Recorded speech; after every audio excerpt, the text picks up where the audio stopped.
అసెంబ్లీలో ఎలాగూ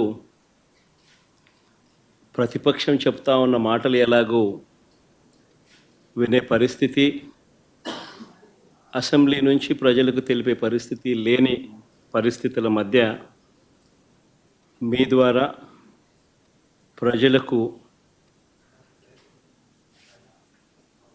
ప్రతిపక్షం సైడ్ నుంచి బడ్జెట్ మీద, గవర్నర్ ప్రసంగం మీద, వీటి అన్ని అంశాల మీద ఇటువైపున నాణ్యానికి ఇటువైపున వర్షన్ కూడా వినిపించే కార్యక్రమం చేస్తూ ఉన్నాం.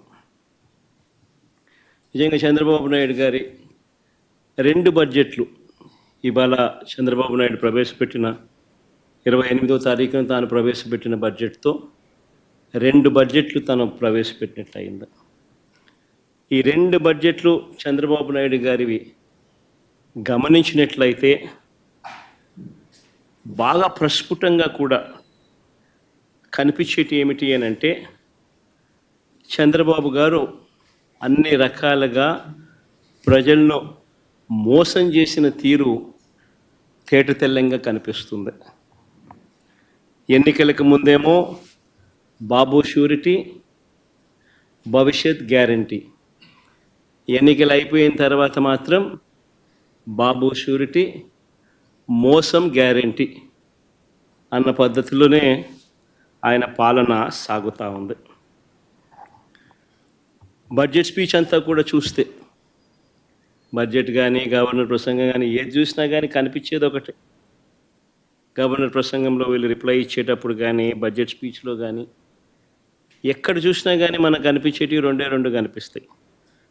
ఒకటి పరనింద, 2 ఆత్మస్తుతి.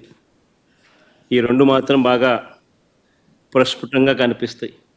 2వ బడ్జెట్ ప్రవేశపెడతా ఉన్నప్పటికీ కూడా ఈ రోజుకి కూడా వాళ్ళ నోట్లో నుంచి వచ్చే మాటలు జగనట్ట, జగనిట్ట, జగనట్ట, జగనట్ట, ఆ పాలన, ఈ పాలన, ఇవే మాటలే వస్తాయి. కానీ ఎన్నికలప్పుడు వాళ్ళు ఇచ్చిన మాటల విషయం ఏమిటి, ఎన్నికలప్పుడు వాళ్ళు ఇచ్చిన హామీల విషయానికి ఏమిటి, వాటికి సంబంధించి ఏం చెప్తున్నారు, ఆ సూపర్ 6, ఆ సూపర్ 7 విషయాలు ఏమిటి, ఆ మేనిఫెస్టోలో మీరు 143 హామీలను ఇచ్చారు, ఆ 143 హామీల పరిస్థితి ఏమిటి అని చెప్పి అడిగితే మాత్రం వాళ్ళ నోట్లలో నుంచి ఏ ఒక్కరి నోట్ల నుంచి కూడా సమాధానాలు కూడా సరిగ్గా రావు. ఏది చెప్పినా అబద్ధం, ఏది చెప్పినా మోసం. ఎన్నికలప్పుడేమో సూపర్ 6 అన్నారు, సూపర్ 7 అన్నారు, ఏకంగా ఒక మేనిఫెస్టో రిలీజ్ చేశారు. ఆయన దత్తపుత్రుడు ఇద్దరు కలిసి రకరకాల పద్ధతుల్లో పోజులు ఇస్తూ జగన్ చెప్పిన దానికన్నా ఎక్కువ చేస్తున్నాము అని చెబుతూ ఇంటింటికి బాండ్లు కూడా ఇచ్చారు. బాండ్లతో పాటు కరపత్రాలు కూడా ప్రచురించారు. ఇవన్నీ కూడా ప్రతి ఇంటికి కూడా పంచడం జరిగింది. అధికారంలోకి వచ్చిన తర్వాత 2వ బడ్జెట్ ఈరోజు ప్రవేశపెట్టారు. మొదటి ఏడాది అయితే టోటల్గా కేటాయింపులు చూస్తేనే అరకొర, అది కూడా బడ్జెట్ వరకే. ఇచ్చింది ఎంత అని చూస్తే ఒక పెద్ద బోర్డు సున్నా కనిపిస్తుంది. ఇది చంద్రబాబు నాయుడు గారి బడ్జెట్ ప్రజెంటేషన్. ఇక 2వ ఏడాది బడ్జెట్ కూడా ఇంచుమించు అదే పోలికలే కనిపిస్తూ ఉన్నాయి. ఈ సూపర్ 6, ఈ సూపర్ 7 గురించి మాట్లాడదాం. మొట్టమొదటిగా, ఎందుకంటే ప్రధానమైన హామీలు కదా ఇవన్నీ. ఈ ప్రధానమైన హామీలకు పరిస్థితి ఏమిటి అని చెప్పి చూస్తే, మొదటిది యువతకు సంబంధించిన, ఉద్యోగాలకు సంబంధించిన చంద్రబాబు నాయుడు గారు చెప్పిన హామీ. తను చెప్పినాడు, సూపర్ 6 అన్నాడు, సూపర్ 7 అన్నాడు, నిరుద్యోగులందరికీ కూడా 3,000 రూపాయలు నిరుద్యోగ భృతి అన్నాడు. చంద్రబాబు నాయుడు ఇచ్చిన హామీ 20 లక్షల ఉద్యోగాలు వచ్చేదాకా 3,000 రూపాయలు నిరుద్యోగ భృతి అని చెప్పి చెప్పుకొచ్చాడు. ఆశ్చర్యం ఏమిటి అంటే, గత ఏడాది బడ్జెట్లో చూస్తే, గత ఏడాది బడ్జెట్లో కూడా ఆ నిరుద్యోగ భృతి 20 లక్షల మందికి ఇంటూ 3,000 రూపాయలు అంటే దాదాపుగా 7,200 కోట్లు. దీనికి సంబంధించిన ప్రస్తావన అసలు పెట్టలేదు నేరేడు సంవత్సరం. ఈ సంవత్సరం బడ్జెట్లో ఏమైనా పెట్టాడానంటే అది లేదు.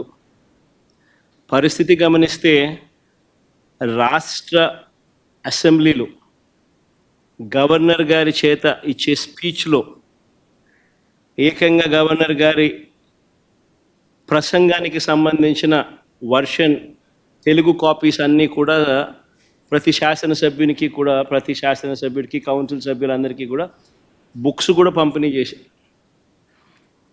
మళ్ళా అర్థం కాదేమో ప్రజలకని చెప్పి వాళ్ళు ఇచ్చిన దాంట్లో చూస్తే 4 లక్షల ఉద్యోగాలు ఇప్పటికే ఇచ్చేసాము. ఆల్రెడీ 4 లక్షల ఉద్యోగాలు ఈ 9 నెలల కాలంలోనే, 4 లక్షల ఉద్యోగాలు ఈ 9-10 నెలల కాలంలోనే 4 లక్షల ఉద్యోగాలు ఆల్రెడీ ఇచ్చేసాము అని చెప్పి ఏకంగా బుక్కుల ద్వారా ప్రింట్ కొట్టి మరీ సర్క్యులేట్ చేశారు. ఒకసారి చూపించండి అమ్మా ఒకసారి. ఇది గవర్నర్ గారి ప్రసంగానికి సంబంధించిన కాపీ బుక్కు. ఇందులో ఆయన అన్న మాటలు: మా ప్రయత్నాలు ఇప్పటికే ఫలితాలను ఇస్తున్నాయనే విషయాన్ని పంచుకోవడానికి నేను గర్విస్తున్నాను. భారీ పెట్టుబడుల కోసం Google, Arcelor Mittal, Tata power, Greenko group, BPCL, TCS వంటి అనేక అంతర్జాతీయ దిగ్గజాలను ఆకర్షిస్తున్నాం. ఇప్పటి వరకు ఇన్వెస్టర్లు 6.5 లక్షల కోట్లు పెట్టుబడులు పెట్టారు మరియు 4 లక్షల మందికి ఉపాధి అవకాశాలు కల్పించబడినది. గవర్నర్ గారి చేత గవర్నర్ గారి ప్రసంగం అని చెప్తూ గవర్నర్ గారి పేరుతో ప్రచురితమైన పుస్తకం. ఇంతటితో ఆగిపోలేదు ఇలా అబద్ధాలు, ఇంతటితో ఆగిపోలేదు ఇలా మోసాలు. ఏకంగా ఈ బడ్జెట్ జరిగేటప్పుడే సోషియో ఎకనామిక్ సర్వే రిలీజ్ చేశారు. 2024-25కి సంబంధించిన రెండవ సోషియో ఎకనామిక్ సర్వే. అంటే ఇది రెండవ బడ్జెట్ కాబట్టి రెండవ సోషియో ఎకనామిక్ సర్వే కూడా రిలీజ్ చేశారు. 2024-25కి సంబంధించిన రెండవ సోషియో ఎకనామిక్ సర్వేలో వీళ్ళు దాంట్లో ఏకంగా ప్రింట్ కొట్టేశారు. ఏమని కొట్టారు? ఎంఎస్ఎంఈ సెక్టార్లో 2024-2025కి సంబంధించి ఏకంగా 27,07,752 ఉద్యోగాలు ఇచ్చేశారు. సోషియో ఎకనామిక్ సర్వే 2024-25 అసెంబ్లీకిలో పంచిపెట్టిన కాపీలు ఇవి,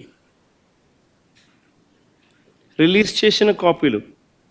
సెకండ్ సోషియో ఎకనామిక్ సర్వే అంటే రెండో బడ్జెట్తో పాటు వీళ్ళు ప్రవేశపెట్టిన సోషియో ఎకనామిక్ సర్వే, రెండో సోషియో ఎకనామిక్ సర్వే 2024-25కి సంబంధించి 2024-25లో ఏకంగా ఎంఎస్ఎంఈ సెగ్మెంట్లో ఏకంగా 27,07,752 ఉద్యోగాలు ఇచ్చేసామని చెప్పి ఏకంగా ప్రింట్ కొట్టి పెట్టేశారు. అంటే ఇంత దారుణంగా నిరుద్యోగులను మోసం చేసే కార్యక్రమం. 3,000 రూపాయల నిరుద్యోగ భృతి ఒకవైపున ఇవ్వకుండా వాళ్ళందరికీ 3,000 రూపాయలు నెలలా ఇస్తామని